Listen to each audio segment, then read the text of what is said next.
Hi, I'm Ben. Welcome to my book corner. Today we're jumping back into the Discworld with Guards. This came out in 1989, is book 8 in the Discworld series, and is the first of the Watch sub-series of books. And for me personally, it's probably the best point to onboard the Discworld series in general. I'm going to talk a little bit about why that is later on in the video, but before that we'll do our normal of hitting the story, the characters and the world building, and right at the end my final thoughts. So let's just jump straight in.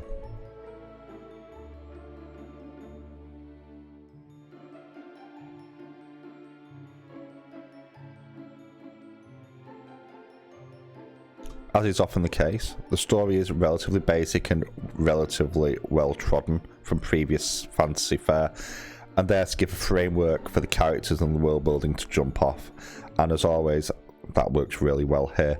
The basic of the story is the old idea of the throne has lain empty for many years and there's been various different rulers that have had varying degrees of success and popularity, but now somebody decides that they want to put a king back on the throne, basically so they can control them. And how do you do that? Well, the king has got to slay a tyrant, slay the dragon as it is in this case, to prove that he is the rightful heir, and he must have the birthmark and the magic sword, because that's what rightful heirs always have.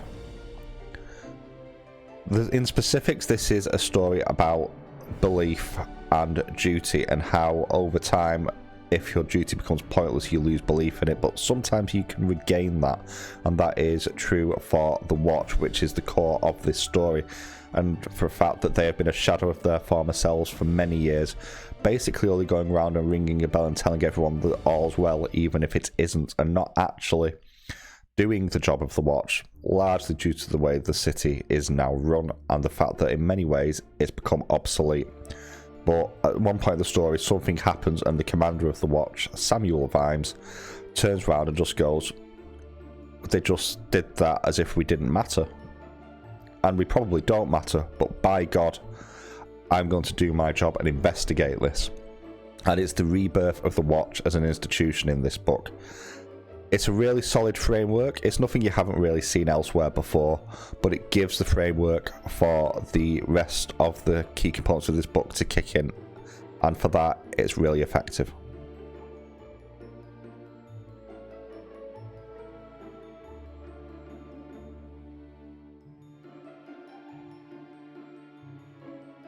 On to the world building next, and as always, the city of Ankh-Morpork feels like a living, breathing city that is interconnected, and how everything relies on everything else for the wheels to spin and for everything to turn as it should do.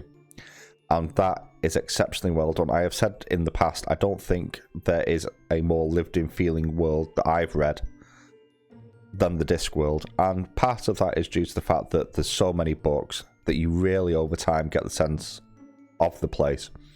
But as an introduction, this book really hits Ankh-Morpork hard, and it goes into how it works socially and economically with the guilds and the class systems, the dichotomy between the rich and the poor.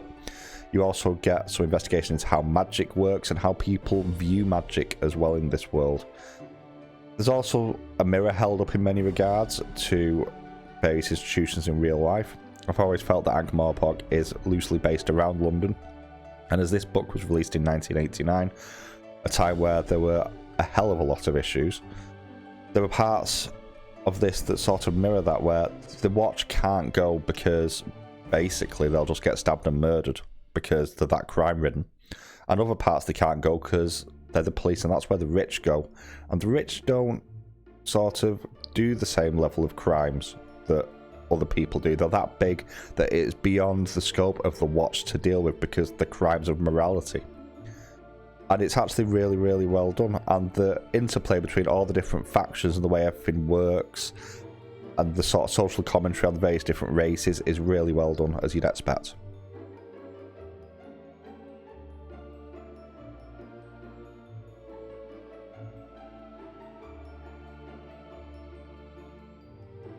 Onto the characters, and this is something that I have occasionally in the past criticised from the point of view of whilst they all have clear personalities, they're all wonderfully written, they all feel like real people with real flaws and real goals, they quite often lack a little bit of character depth. And there's a few reasons for this. Part of it is the book lengths, because they sit at around 400 pages. Part of it is the fact that you quite often have 3, 5, maybe even 7 main characters and seeing the world through their point of view. And another point is the fact that quite often these are part of a mini-series, so their depth is sort of spread out over a longer period of books than just the one. That being said, this is very much not falling into that category. You have multiple characters that you see the world through, the main ones being Sam Vimes, Carrot Iron Founderson, Sergeant Colon, Nobby Nobbs, Lady Sybil Rankin, Lord Vetinari, and the head of the Eludicated Brethren being the main ones, as well as some side characters like the librarian from Unseen University. But the largest focus is on 2 sides of the same coin, and that is Carrot and Vimes. Vimes is a career policeman who, in his words, started in the gutter and simply moved along it. And he has been doing the job for so long, he's seen so many people die because they ran too fast after the criminals. And the fact that the watch isn't respected, and the fact that really it has no power anymore. The Thieves Guild put pay to that when that was brought in and legalised. That he feels like a broken man, and in his blood he has the police gene. He wants to do good by people, he wants to arrest and fetch people to justice for the crimes that that individual person has committed. But he's jaded after all the years of how ineffective the job and the institution has become. Carrot, on the other hand, comes to the city, and he is a very literal-minded person. He is technically a dwarf, but actually a human, standing 6'5" tall. And he very much comes to the city with all his expectations based on stories he's been told from people who've never been or not been for a long time, who don't know what the city really is anymore. And the only reference guide he's got is a book of laws for the city itself, and due to his literal mindedness from being brought up by the dwarves, he takes everything in there as accurate and follows that to the letter, which causes some hilarious moments. But because he's doing that and he's trying to enforce the laws, that acts as an inspiration for Vimes, and they sort of play off each other and sort of move closer as Vimes sort of shakes off some of the rust, for want of a better term, to actually go, you know what, I'm paid to do this job, and god damn it, I'm going to do it whether people like it or not. And Carrot slowly but surely realising that actually maybe the world is more complicated than what is written in the rules here. And that's what elevates this book for me personally beyond some of the other Discworld books, is the focus on these 2 characters in particular. And don't get me wrong, the other characters get their times to shine as well, but there is a clear focus and a clear arc for Vimes and Carrot in particular, which really does help carry this.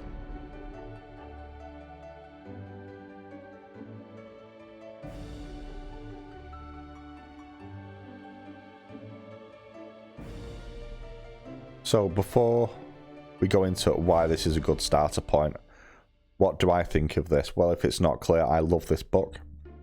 Again, I'm a massive Discworld fan, so there is an element of bias here. But this has a solid story, it has excellent world building, it has outstanding characters, and a couple of the key characters do have genuine character depth as well, which does elevate this across and above some of the other books for me personally. For me, this goes in A tier. It doesn't quite hit S tier simply because I can't put every Discworld book in there, and I certainly would fill out the S tier with that. And for me, I have other books within the Watch series in particular that I prefer to this, and I think are better stories and better books. But certainly as an introduction for the characters that are in here, this is exceptional and is easily a recommended read from me. But all that being said, let's jump into why I think this is the place that you should start with the Discworld.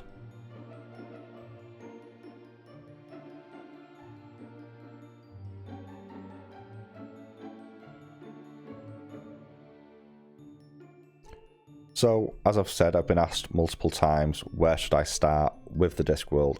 And I'm saying it should start here with Guards. Other people have other opinions on this.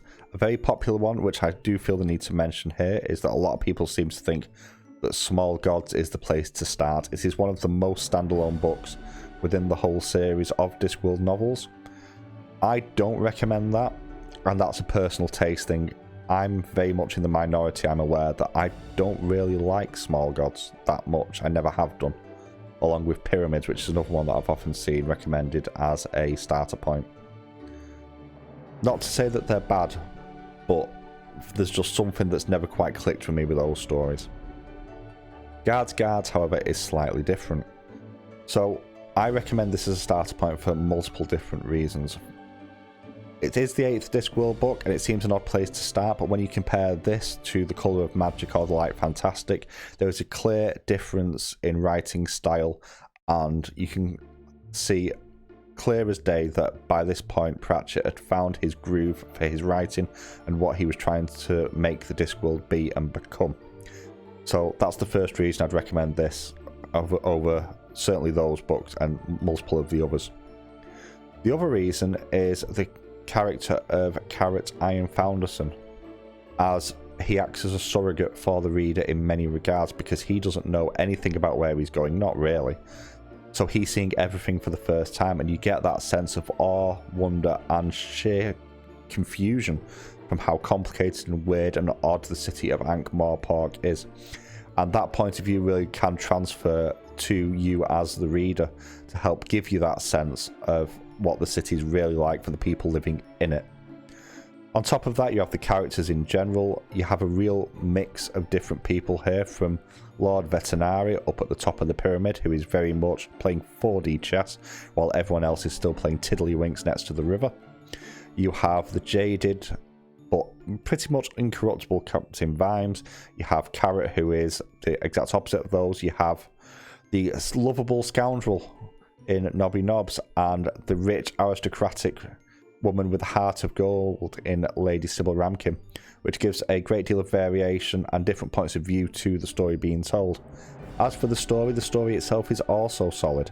It touched on many things that have been seen in various other fantasy books, so it's not a complicated story to follow, but it does have some twists and turns in here. Also, I think the humour on here is on point, and you can clearly see where this is taking jabs at multiple real life things, but as is always the case, it never feels mean-spirited in that. The final thing, and this is a controversial one in many regards, but when you pick a truly standalone Discworld book that doesn't have any follow-ups, you read the characters, you leave the characters, and, you know, they could have had their full sort of character arc, whereas this has follow-ups, and as a book that sets sort of foundations for future titles, this is really good, and things that are set up in this book are built on in the follow-up books, and in fact it's made me go straight on to reading Men at Arms, which is the follow-up to Guards, straight after reading this. And so if you enjoy this book, well, you can follow the exploits of the people you've just met going forward, and I think that is an easy hook as well, because if you like this, you'll race through the rest of the watch books and then jump into the rest of the series. But that's why I think you should onboard here. I'd love to know your thoughts on this. Have you read any Discworld books, and where did you start? And have you read this and did you enjoy it? Let me know what you think in the comments below, and I will catch you all next time.